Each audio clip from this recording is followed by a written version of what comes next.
Not too long ago, I recorded a video about pins on your knights. It got over 1 million views, and you guys have asked me a lot of questions about it. Therefore, I've decided to record a continuation, answer your doubts, as well as give you some more ways to do that effectively. So we're going to cover the top 9 aggressive ways to counter these pins.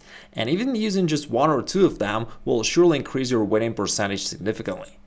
Here comes the first example, and here the most played move by black is indeed bishop to b4. They want to pin your knight as well as to create this threat to your pawn on e4, which is no longer defending. Now what do you do here? In most cases, white tries to defend his position one way or the other, but the winning shot for white is queen a4. So the thing is, if they bring the bishop out before they're castling, you've got this double attack which just wins this bishop for nothing on the next move. The second way to handle such pins came from brilliant Mikhail Tal, and his idea was to just push your own attacking plan and ignore this pin completely. Therefore, in this position, after black has played bishop to g4, he ignored it and simply castled. You say, okay, you want to pin my knight? No problem. Black plays pawn c5, wants to challenge white's center. White ignores it completely once again and just goes knight e4. He wants to bring his pieces closer to black so that he can attack later on. Now, this actually involves a pawn sacrifice on d4, but now after pawn c5, white starts attacking. The knight has to move somewhere, and here comes knight d6, the first gain of white. Now the king has to move and can no longer castle after that. And after king to e7, how would you continue white's attack? Tal does it in a really spectacular fashion. He ignores this pin and just goes knight to d4. Very often your opponent can overlook the fact that this knight can actually move, although it involves a sacrifice of your queen, but in this case, you're actually having something at hand. If black decides to take on d1, here comes rook takes f7 checkmate. Quite a beautiful stuff. But black noticed that, and therefore he played knight takes e5. So far, it looks like the position is complicated. Yes, the king is exposed, but so is your queen. These knights are also shaky. But Tal found a brilliant way to finish it off with queen takes g4. So that's the completely brutal punishment of that bishop who dared to pin your knight. And I mean, the tactical motif is basically similar. If knight takes, rook takes f7 will come with a checkmate. Black noticed this thing just as well, so he didn't take there, and he instead played bishop to take c5. It still looks a little bit messy because all these knights are under the attack as well as the queen, but here comes rook takes f7 and black just resigned. Black is completely overwhelmed by white's attack. If knight takes, queen takes e6, and although these knights are about to be lost, they're still doing their job, and after king goes queen takes f7 would be a checkmate. The third way is an extremely common tactical pattern which is definitely worth remembering. If black goes bishop g4 in similar positions, you can actually sacrifice your bishop on f7, and after king takes, you bring your knight either to g5 or e5. In this case, the e5 is controlled, so knight to g5 check to the king, which enables you to regain your bishop on the next move with interest. You want a pawn, expose the king, and got a completely winning position. Queen a6 is coming, and all in all, white is winning. Again, that works across multiple different openings, a very useful tactical motif. In this case, the situation is slightly different. You cannot play bishop takes f7 because this bishop is on h5, not on g4, so it can just go back and recapture a bishop, so that thing will not work. And yet there's another common tactical motif known as legal checkmate, but you can see that it works in different situations, not only in the classical fashion.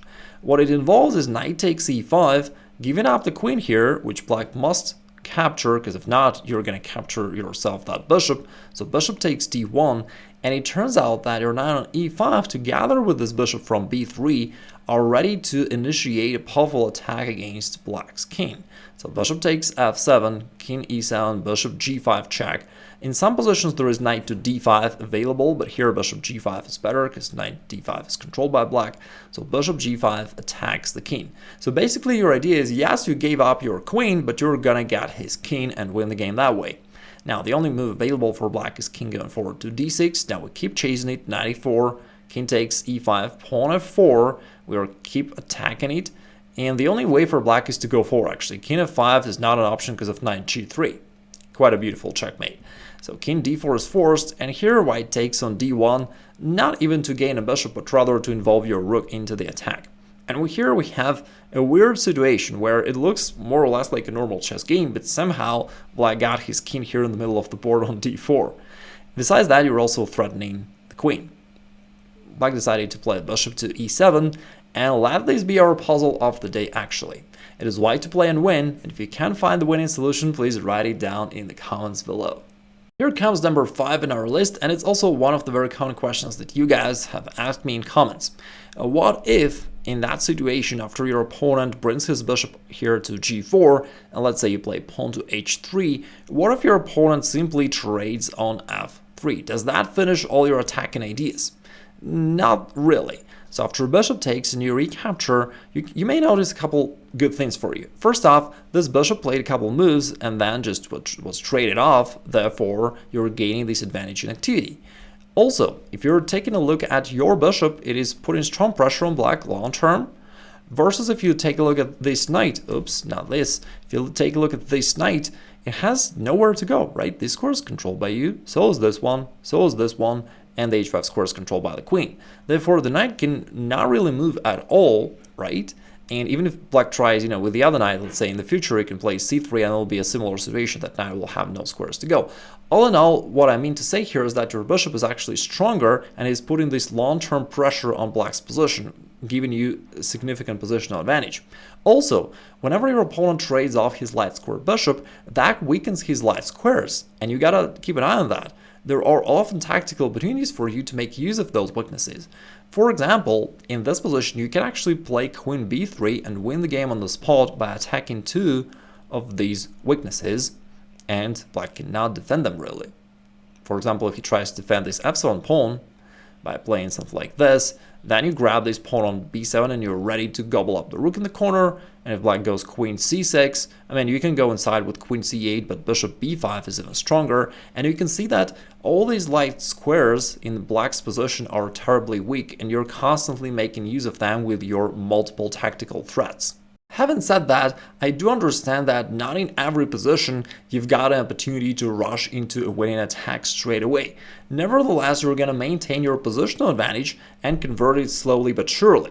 Now, that is a separate subject really, the positional play, so if you want to dive into it, I recommend checking out my free masterclass, which I'll link up there and in the description below the video, where I cover that in greater depth. The way number 6 is kind of funny. It is letting your opponent to execute his threat. So here's what I mean. Instead of trying to play h6, pushing this bishop away, we just ignore it for the time being and we simply castle. Now what white usually wants to do with this pawn is to continue with knight to d5 and then trade off on f6 one way or the other and expose your king. And here black says, okay, you want to expose my king, go ahead. He simply slides his king to h8, and after knight takes f6, pawn takes, bishop h6, it looks like white has achieved what he wanted to get. He disrupted your pawn structure, now the g-file is opened, but here is the catch. You're the one who's going to use this open file, and that's the reason for you to slide your king to h8. And now you're about to start your counterattack along the g-file, and it can be extremely dangerous. You've got this rook pointing towards his king, you've got this bishop ready to go out either to g4 or h3 and put pressure here on the king side as well. You've got this bishop which is also looking towards the king, knight is ready to jump to d4, and you can see how dangerous it can get for white.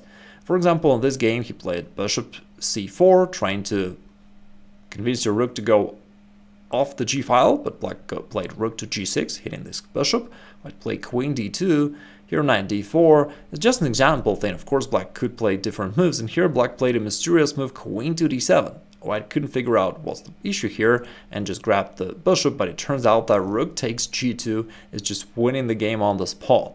Quite a sweet revenge for white, who tried to make this g-file work against you, but now you're actually finishing it off with your own attack along the g-file. So after king h1 and this forcing variation, bishop h3, and there is no defense against queen to g2 checkmate. The way number 7 is to counterattack on the queen side. Whenever your opponent brings his bishop to the king side to pin your knight, the downside is that his queen side is left undefended, and that always gives you an idea to go there and start attacking something on the queen side one way or the other. In this game, white played knight e5 first, and after bishop h5, this bishop can no longer go back, which is nice. And here after pawn takes, as we discussed earlier, what you can do is to attack light squares on the queen side. Okay, so you can consider moves such as queen a4, hitting the king, or the other one is queen b3, putting pressure here as well as here. And that actually is quite troublesome for black, because if they ever go something like b6, that weakens this diagonal terribly badly. and very often you can break open in the center with something like e4, go bishop b5, and you're just killing it that way. So that's pretty bad for black. In the game they tried queen b6, but now white played g4, quite a shocking move. White just keeps attacking, trying to seize that initiative, and the idea is if bishop goes back you can go g5 and drive that knight away, and if they try to capture this pawn, for example in this game they took here first and then took on g4, now this knight no longer defends the pawn on d5, and after knight takes we're coming up with the threat of knight c7, forking the king and rook, and black is quite defenseless. So that's how quickly your counterattack on the queen side got effective. By the way, besides knight to c7, you're even threatening knight b6, taking advantage of this pin, which would be a fancy way to win the game. If they ever try knight a6, you can just sacrifice your rook there to eliminate the defender, and then you go inside with knight to c7 check anyway, and here you're up a piece and you win the game. The way number 8 is to harass that bishop and to launch your own attack on the king side. After your opponent has played bishop g5, you play h6, initially just pretending that you want to force him to trade or something like that, but after a bishop to h4, all of a sudden you go all out with your attack with the move pawn to g5. Now after a bishop g3, this bishop is kind of locked there, you see it has nowhere to go, but besides that you are ready to play pawn h5, pawn h4, and just launch this extremely quick and efficient attack on the king side. By the way, h4 threatens to actually win this bishop on the next move. Now this variation is a little bit complicated because here you're giving up the pawn on g5, although it's worth it and you're winning after pawn h4. But if you don't want to get into complications, what you can do instead of playing h5 immediately is playing bishop g4, beating down these knights that can no longer capture a pawn, and then execute your main threat with h5, h4 and launching that quick kingside attack. If they try pawn h3, you're okay with that because your idea is just to push your pawns forward quickly. And now white is already defenseless. For example, if knight goes to c3, you can play pawn g4, and either you're gonna take there and then play h4, or he is gonna exchange, giving you this very juicy open file, and you're just winning. If queen goes forward, you can go rook h5, and that even traps the queen. If queen goes back somewhere, I mean, the only thing you gotta do is to bring your queen towards the h file and then checkmate him there, right? So you can do it one way or the other. The most straightforward way is to go king e7, queen g8, queen h7, queen h1, checkmate. And as simple as it looks, there is nothing white can do really to stop that. And in the final example, let me address one of the common questions that you guys have asked me. What if you have castled already and your opponent goes bishop g5 after that, so that if you try going pawn h6 and pawn g5, what he may try doing is to sack his knight on g5 and open up your king that way while maintaining his pin. While this may look scary at first, if you know the right way to counter that, you're gonna gain the upper hand. So there are a couple of ways. First off, just so that you remember, there is a move bishop e6, which is always a useful move to play. Bishop e6 involves your bishop in the game, as well as neutralizes his pressure along this diagonal, and controls the d5 square just in case, so that if he ever tries to bring his knight there, you can always trade it off.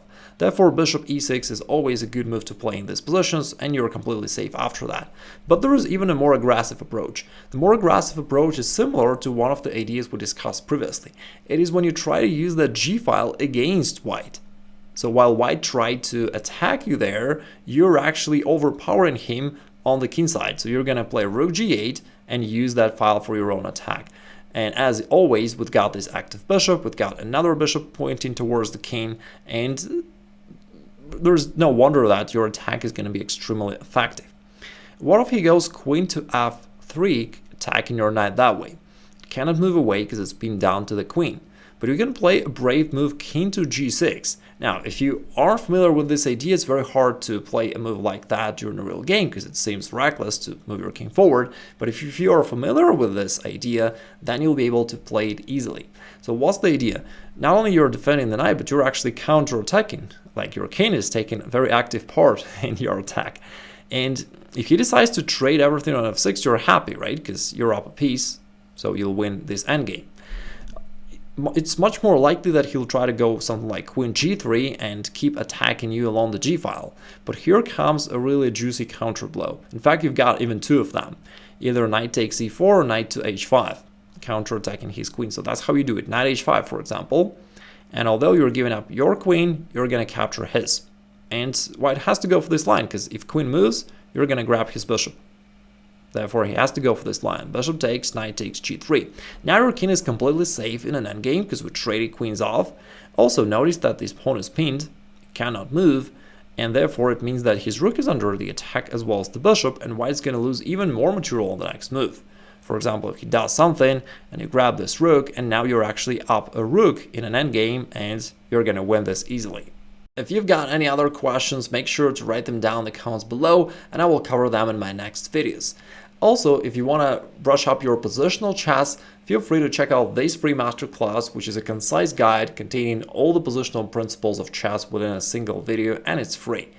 I hope you enjoyed it. Take care. I'll talk to you soon.